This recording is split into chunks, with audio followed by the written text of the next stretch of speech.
Bonjour à tous et bienvenue dans cette nouvelle vidéo. Aujourd'hui, nous allons voir les 5 raisons pour lesquelles les pervers narcissiques font des enfants. Donc que ce soit des hommes, que ce soit des femmes. Donc la première des raisons, c'est évidemment pour flatter leur narcissisme. Et oui, ce n'est pas les mêmes raisons que le commun des mortels. Ça serait par amour ou ça serait justement pour pouvoir transmettre des choses. Ou ça serait simplement aussi pour répondre à un désir de son partenaire et agrandir la famille parce qu'on vit ça dans l'amour évidemment. Eh bien, les pervers narcissiques, leurs raisons sont tout autres. Donc la première raison, c'est évidemment le narcissisme, flatter leur ego.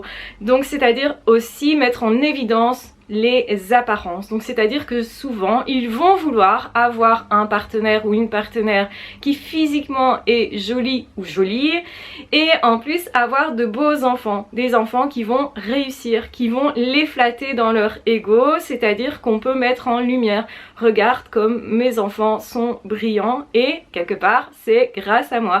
Donc évidemment leur but c'est toujours de se flatter eux-mêmes et aussi de faire en sorte que les autres soient jaloux d'eux. Donc en fait, ils vont tout faire pour être enviés des autres, pour justement montrer que eux, ils ont réussi. C'est cette fameuse idée d'entretenir les apparences qui sont pour eux des obsessions. Donc c'est-à-dire que les apparences sont au centre de leur attention, ils sont constamment en train de vérifier qu'ils ont des images qui sont plutôt valorisantes. J'ai bien dit des images parce que les pervers narcissiques vont jouer dans plusieurs milieux et à plusieurs niveaux. Évidemment tout est factice, évidemment tout est faux. En apparence ils vont être justement cette famille parfaite qu'ils vont mettre en jeu, en scène, sauf que dans la réalité, c'est tout autre chose. Donc première des raisons, c'est vraiment pour leur narcissisme, pour flatter leur apparence, leur ego, et donc évidemment aussi pour se faire envier. Donc ça c'est la première raison. La deuxième grosse raison qui n'est pas moindre, c'est pour sceller justement l'emprise avec l'autre parent sain. C'est-à-dire que finalement quand on fait des enfants, on oblige l'autre à conserver des contacts. Et même si la relation ne va pas bien. C'est-à-dire qu'on va se séparer beaucoup moins facilement de quelqu'un si on a des enfants avec cette personne. Donc on va avoir plus tendance à rester. Donc c'est pour sceller l'emprise, donc pour bien garder la victime, que le ou la perverse narcissique va aller justement faire des enfants avec cette personne. Comme ça, je garde l'autre disponible et je peux en plus utiliser la morale et lui dire bah, je suis le père de tes enfants donc fais ce que je veux en gros, ou je suis la mère de tes enfants donc en gros tu me dois le respect, tu me dois plein de choses en fait. Et évidemment que la victime ne doit rien au pervers narcissique, ce n'est que du mensonge, ce n'est qu'une façon de jouer avec votre morale justement et à nouveau de vous enfermer dans quelque chose. Et il est probable que vous alliez aller vous tracasser pour les enfants, pour leur bien-être. C'est une attitude qui est normale de la part d'un parent, c'est de veiller au bien-être de son enfant. Évidemment, seul le parent sain va faire ça. Le pervers narcissique, la perverse narcissique ne veillera jamais au bien-être des enfants puisque évidemment c'est toujours leur narcissisme et leur petite personne qui passe en premier avant les enfants. Donc ils peuvent être très jaloux de leurs enfants de façon bizarre pour nous et justement sans avoir vraiment de morale. C'est ça le propre des pervers narcissiques, c'est qu'il leur manque la morale, l'empathie et même par rapport à leurs enfants. Alors la troisième raison qui est une grosse raison et très choquante, c'est justement le fait qu'ils font des enfants pour avoir de nouvelles victimes, de nouvelles marionnettes qu'ils vont pouvoir utiliser. C'est bien leur but, c'est d'utiliser les autres comme des objets. Et donc malheureusement, les enfants ne seront pas traités autrement que comme des objets.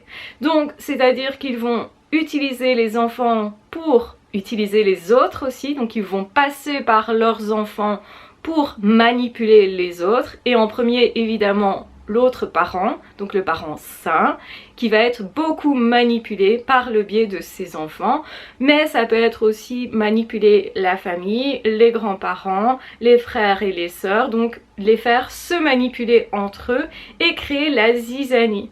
Les pervers narcissiques adorent jouer avec les émotions des autres, c'est comme ça qu'ils se prouvent qu'en fait ils sont grands, qu'ils sont tout puissants, etc. Donc à nouveau ça va flatter leur narcissisme, mais en plus ça va leur donner des nouveaux moyens d'action. Donc je sais, c'est super choquant, mais c'est bien ce qu'ils font et c'est une façon aussi de les repérer. Donc attention, protégez toujours vos enfants. Les enfants, malheureusement, ils n'ont pas d'armes au tout début de leur vie pour pouvoir réagir contre ça. Ils ne vont prendre conscience de la situation qu'avec l'âge, qu'en avançant en âge, et c'est pourquoi un enfant petit est plutôt vulnérable et donc plus facilement manipulable. Bien entendu, tous les enfants ne se laissent pas faire, beaucoup s'en sortent, rappelons-le, mais il y a aussi certains enfants qui peuvent devenir malheureusement eux-mêmes pervers narcissiques, qui vont valoriser leurs parents, ce parent-là, et qui vont donc être dupes de la situation. Donc malheureusement, il y a beaucoup de pervers narcissiques qui vont jouer des sentiments de leurs enfants, aussi jouer avec l'argent, avec leur autorité, le pouvoir. Et vous savez que les enfants ont tendance à attribuer une valeur à leurs parents automatiquement et à croire tout ce que ce parent dit. Donc effectivement, s'il paraît justement très guidant pour l'enfant, eh bien l'enfant va d'autant plus tomber lui aussi dans la manipulation. De plus, un enfant va reproduire ce qu'il voit. Donc c'est-à-dire que lui-même, il pourrait devenir manipulateur, non pas parce que c'est ce qu'il veut profondément et que c'est son fonctionnement, juste parce qu'il va copier le comportement du parent toxique. Donc parce que c'est ce qu'il voit tous les jours et il croit que c'est normal. Il faut un temps, si vous voulez, pour un enfant, pour distinguer que justement ce parent-là a des comportements complètement aberrants, anormaux, et pour comprendre qu'en fait il s'agit d'une pathologie, que ce parent est malade. Évidemment, il faut expliquer ça à l'enfant le plus tôt possible et toujours surtout restaurer l'image que l'enfant a de lui-même parce qu'il va être attaqué et être empêché de se construire comme sujet puisqu'il est utilisé constamment comme un objet par ce parent-là. Et c'est ça qu'il faut bien comprendre parce que c'est très dangereux justement pour la construction de la personnalité de l'enfant qui va tout le temps être contrecarré par ce parent-là.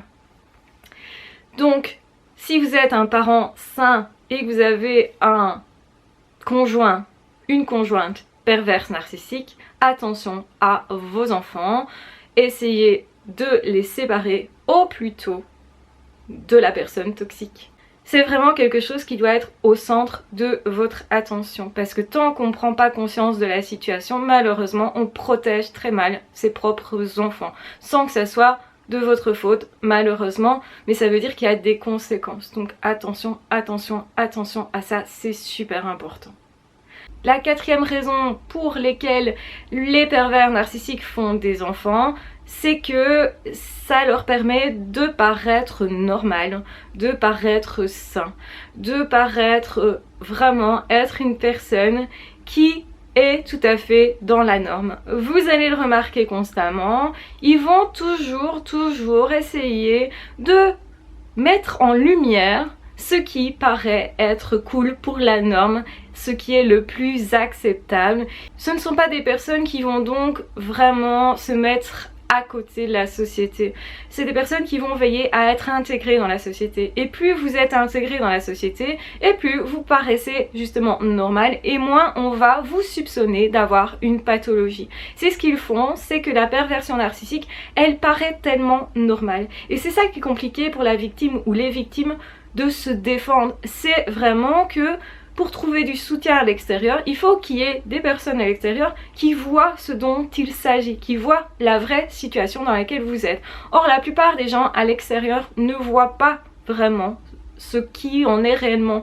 Donc c'est-à-dire que les gens à l'extérieur vont vous dire cette personne est tellement gentille, tellement magnifique, tellement ci, tellement là, finalement cette personne est tellement normale comment allez-vous, vous, du coup, vous plaindre par rapport à la situation et comment surtout allez-vous trouver des aides à l'extérieur, parce que déjà, il faut montrer cette anormalité, il faut quelque part prouver que vous êtes dans une situation compliquée pour qu'enfin les gens, avec leur empathie, viennent vous aider, viennent dans cette situation vous apporter leur aide. Et c'est pour ça que beaucoup de victimes se sentent seules, parce que c'est difficile à communiquer, c'est difficile à montrer, et c'est pour ça que moi je recommande de garder toutes les preuves qui montrent que justement il y a quelque chose qui dysfonctionne. Souvent ce qui dysfonctionne n'est pas montré à l'extérieur, hein. Il y a toujours deux visages, un à l'extérieur, les pervers narcissiques ils font tout pour paraître bien à l'extérieur, et à l'intérieur du ménage, et bien c'est là que ça dysfonctionne. Donc gardez des preuves de ce qui se passe à l'intérieur du ménage, c'est super important. Donc la quatrième raison, c'est passer pour normal. La cinquième des raisons pour lesquelles les pervers font des enfants, eh bien c'est principalement justement pour se faire passer pour un parent si magnifique, si merveilleux, pour être encensé, et aussi pour pouvoir rentrer dans certains milieux. Donc c'est-à-dire rentrer dans certains milieux, fréquenter d'autres enfants notamment. Ça leur donne encore plus la possibilité de manipuler d'autres personnes. Et plus évidemment ils passent pour des bons parents, et plus évidemment les autres vont avoir tendance à les croire, à les suivre, et justement vont être manipulés. Donc ça leur donne beaucoup plus d'occasions de trouver encore plus de victimes. Des victimes qui ne vont pas prendre conscience de la situation parce que là c'est idéal. Moins vous voyez le piège dans lequel vous êtes, et plus évidemment vous allez continuer à jouer le jeu des pervers narcissiques. Et ils ont besoin en fait d'avoir d'autres personnes à l'extérieur qui les croient, qui les suivent, et c'est pour ça qu'ils vont paraître avoir beaucoup de charisme, parce qu'on a tendance à suivre les personnes qui semblent être charismatiques et qui semblent savoir où ils vont et qui semblent avoir une morale, avoir justement une bonté naturelle, une gentillesse naturelle. Et c'est pour ça qu'ils vont jouer la carte du parent parfait, du parent exceptionnel. Et donc du coup vous allez leur mettre vos enfants à garder sans justement voir avant coup qu'ils vont manipuler peut-être vos enfants et leur faire passer un mauvais moment, un moment où en fait ils vont jouer avec les émotions des autres enfants, des copains, copines de leurs enfants. Donc en fait faire des enfants, ça leur permet de leur ouvrir des portes sur des milieux qu'ils n'auraient jamais fréquentés, avec des personnes auxquelles ils n'auraient jamais eu accès, justement s'ils n'avaient pas eu d'enfants.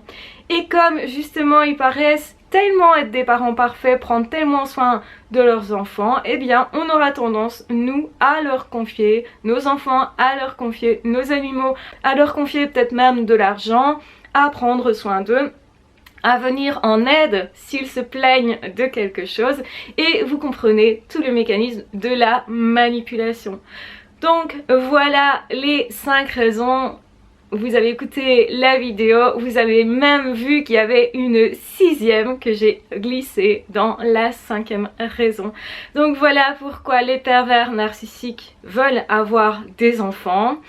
Mais sachez qu'il y a aussi des cas de pervers narcissiques qui vont refuser d'en avoir, justement parce que c'est une occasion de faire souffrir la conjointe, le conjoint, quand vraiment c'est quelque chose d'essentiel pour eux. Donc ils vont aussi utiliser ce prétexte-là pour ne pas faire d'enfant à quelqu'un. Donc attention, ce n'est pas un critère qui permet de dire « Ah, si la personne a des enfants, c'est un pervers narcissique, s'il n'en a pas, ce n'en est pas un ». Ça, attention, ce n'est pas un critère fiable pour déterminer si vous avez en face de vous un pervers narcissique ou non. Ce sont vraiment les comportements, les manières de raisonner qui sont tout autres que nous, hein, puisque nous, quand on fait des enfants, on le fait pour plein d'autres raisons, la raison principale étant l'amour, bien entendu. Donc évidemment, ils ne comprennent pas l'amour, donc ils ont d'autres raisons. Voilà, je vous embrasse bien fort, je vous aime très fort. N'hésitez pas à consulter aussi ma chaîne Une Psy à la maison, parce qu'il y a déjà beaucoup de vidéos sur les pervers narcissiques dans cette chaîne-là. et ça pourrait vous aider grandement, donc je vous renvoie vers cette chaîne. Également, si vous voulez savoir comment avoir toujours un coup d'avance sur les pervers narcissiques, vous avez aussi un lien en description, donc sous la vidéo, qui vous permettra de vous inscrire à une liste email et qui vous permettra d'avoir accès à cette vidéo et d'avoir des astuces vraiment pour mieux vous défendre. C'est essentiel. En tout cas, essayez toujours de comprendre au mieux la situation dans laquelle vous êtes, parce que c'est ça qui va vous protéger aussi davantage et qui va vous permettre de mieux réagir dans toutes les situations avec les pervers narcissiques. Donc protégez-vous, protégez vos enfants, ne soyez pas dupes de la situation et reprenez surtout confiance en vous, c'est super important. Je vous embrasse bien fort, je vous aime très fort, prenez bien soin de vous et dans tous les cas, on se retrouvera très vite dans d'autres audios ou dans d'autres vidéos. Ah, ciao, bye bye!